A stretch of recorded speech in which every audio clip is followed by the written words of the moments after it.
Hello everyone, and welcome to another video teaching going along with our Fear-Free Year Bible study. This is the Bible study where we're taking a look at all the different verses in our Bible which are instructive to us on how to live without fear and worry and anxiety in our present day and age. And I think that what we've been seeing all along as far as this Bible study goes is that our fearlessness is directly proportional to our faithfulness. And that's something that we've just honed in on, that the more you have faith in the Lord, the more you don't have to live in fear. For today's Bible study, we're going to see that. We're going to see someone's faith, great faith, and how it leads him to be fearless. And we're going to see it in the Old Testament, in the book of 2 Chronicles. We're going to see it in one of the kings of Judah, one of the good kings of Judah, and how he has this great faith and how he used it to encourage others and he himself be fearless. So let's turn to 2 Chronicles 32, and we're going to be talking about King Hezekiah. Now, there were many kings of Israel and Judah after the United Kingdom of Israel split in two after Solomon, and Hezekiah is just one of them. But he happens to be one of the good ones. There was not many good ones at all, but Hezekiah was. Evidenced by the fact, and you can see this in chapter 31 of 2 Chronicles, that one of the first things he did was, when he came into office as king, is he cleansed the temple, he started up the Passover again, and he got all the priestly order organized. He really focused in his efforts on getting the temple and the worship of God correct. And so with that, you know that he was a very faithful guy. And in chapter 32, we're going to see it even more. We're going to see how it lifts him up and it lifts others up. After this is verse 1 of chapter 32 of 2 Chronicles. After these things and these acts of faithfulness, the acts I just talked about of cleansing the temple, Sennacherib, king of Assyria, came and invaded Judah and encamped against the fortified cities, thinking to win them for himself. So this is the king of Assyria, powerful, mighty powerful nation that's on the rise, coming up against Judah. And when Hezekiah saw that Sennacherib had come and intended to fight against Jerusalem, he planned with his officials and his mighty men to stop the water of the springs that were outside the city, and they helped him. A great many people were gathered, and they stopped all the springs of the brook that flowed through the land, saying, "Why should the kings of Assyria come and find much water?"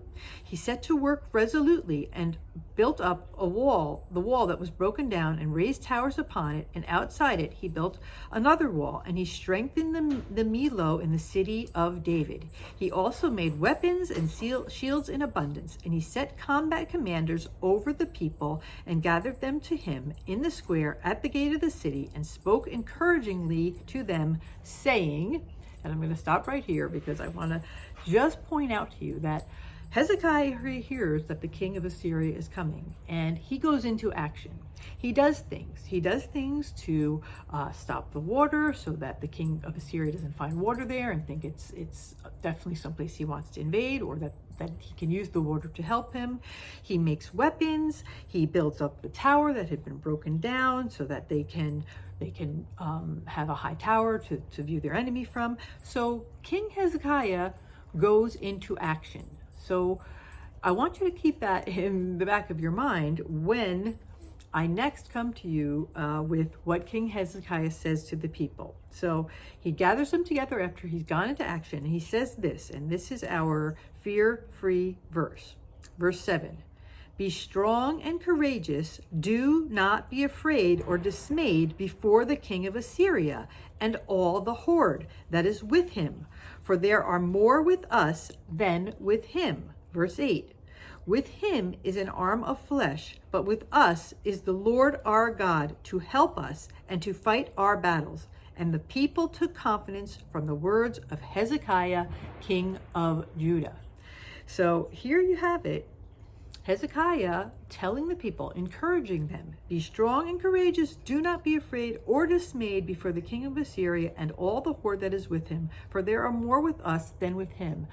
Now, let me assure you that that is not true as far as numbers of people. And that's what Hezekiah is trying to say in the next verse.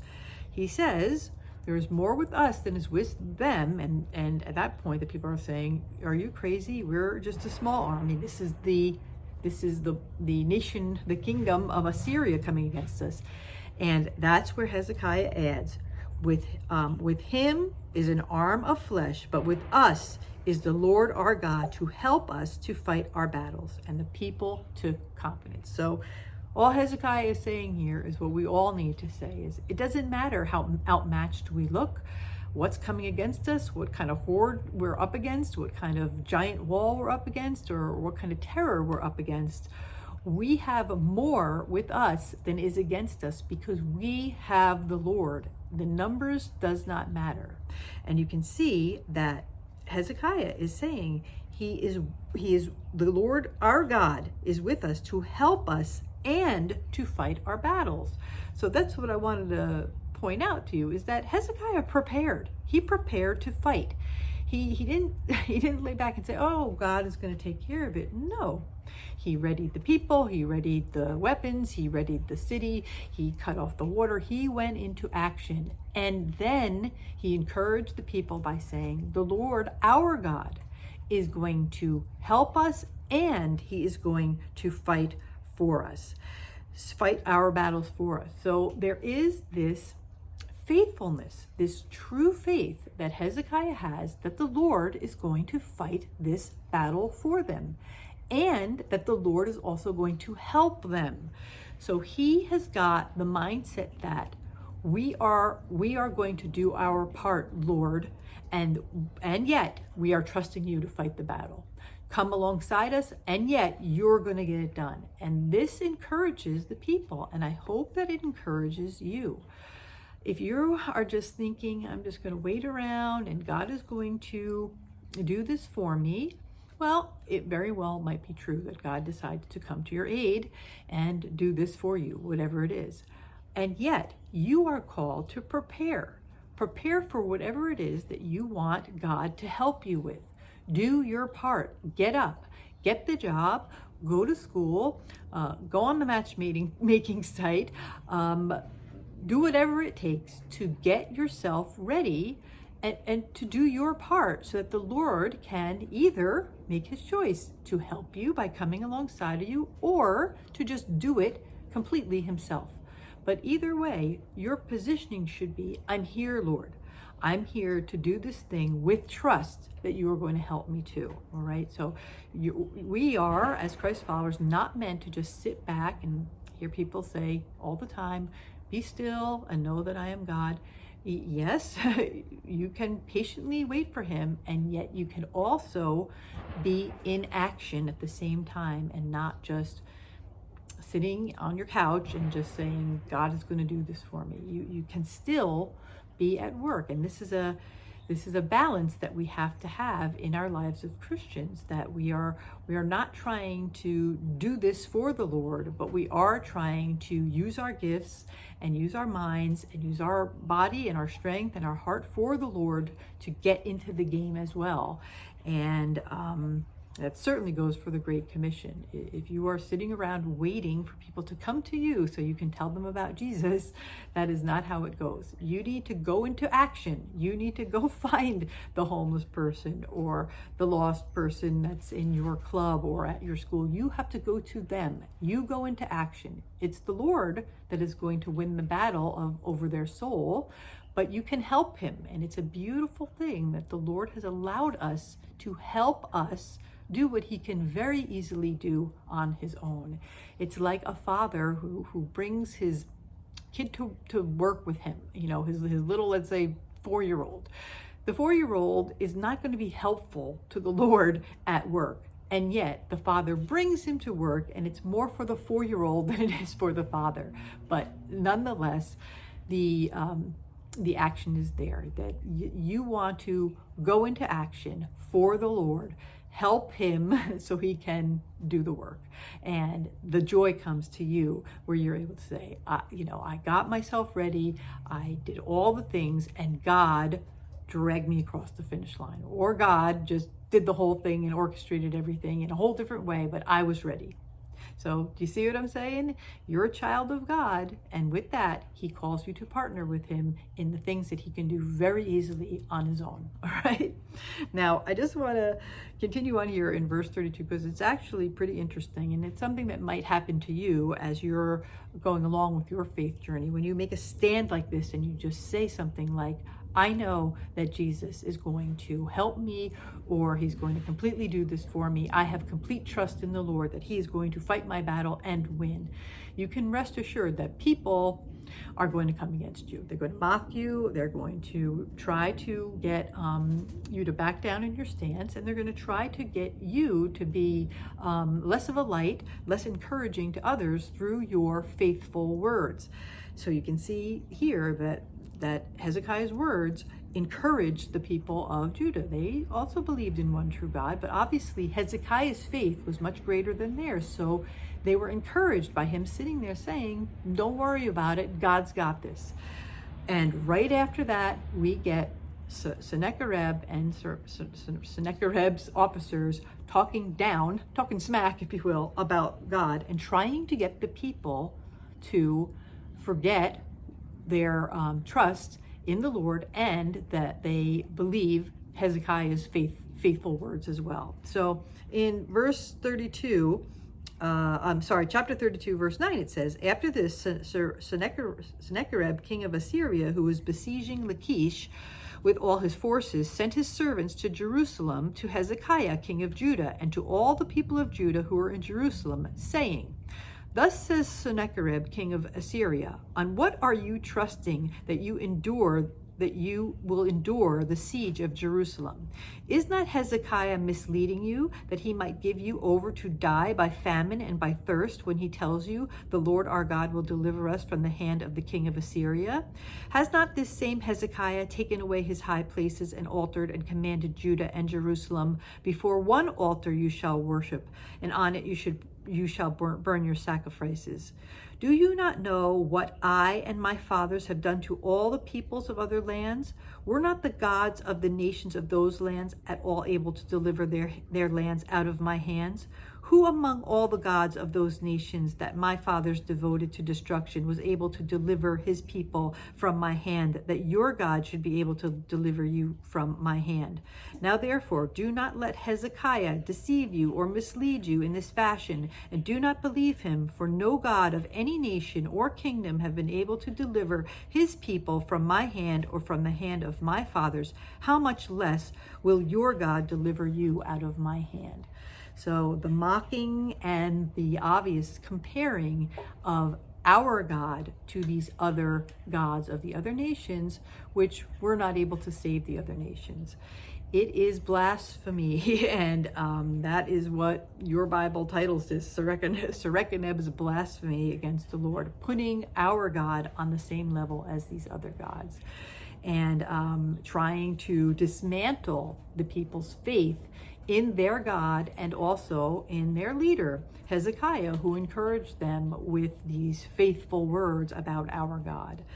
And I just wanted to read that just because you are going to have people in your life, when you make a faithful stand and people see you, your fearlessness about the things to come, or about your death, or about your financial situation, or about the world, or about the nation, when they see your fearlessness, they are going to attack you. They are going to attack you because they want you to be in the same fearful situation they are in, and they cannot understand why you don't have that fear, and it's easier to attack and mock than it is to try to understand. And so you're going to see people equating your God, Jesus, with other gods, and saying things like, well, God never helped the people of Israel during the Nazi regime. Like, what makes you think he's going to help us? Or, God this or God that, or whatever. Just trying to throw God under the bus by talking about things they know nothing about, or by putting him on the same level as other little g gods. Buddha, who wasn't a god obviously, but the worship of Buddha, or Hinduism, or the Islamic faith, just talking to you about your God, about your Jesus like he's the same as these other gods or religions. And the fact of the matter is, and you need to be able to defend yourself when this happens, the fact of the matter is your God is nothing like those little g gods. Those little g gods are not God at all. And none of those religions with their little g gods have a God who would dare to bring himself down to the lowly nature of being a human and dwell on earth and take all the sin and suffering and anger and shame of every human on his own body and give his own body up as a sacrifice for humanity. In other faiths, you just do not have a God that would take the time and the care and have the love that our God Jesus has in what he did, exhibiting what he did on the cross. And so you don't have a God that compares to other gods, little g gods. They're not gods. They're made up gods. And your God is the one true God. And for that, you should have great faith in him. He's proven himself over and over and over. He's proven himself in the Old Testament and everything he did do for Israel. He's proven himself in the prophecies that have all come to pass regarding Jesus and what he came to do. And he's proven himself in your life as well. If you look back at your life, whether you're a believer or not a believer, I'm sure that you can think to yourself the many, many situations that could have been terrible for you, but you wound up making them out of it unharmed, unhurt, or unscathed. And you can think to yourself of the many blessings that you've gotten in your life that you don't deserve. Some maybe you worked for and some maybe you didn't, but you can say that there is a God that has been very, very, very good to you. And the one thing that you need to say, along with him being very, very good to you, he's also been very, very, very sacrificial for you in that he gave up his heavenly estate to come to this planet to know you personally, and to have you with him in heaven eternally.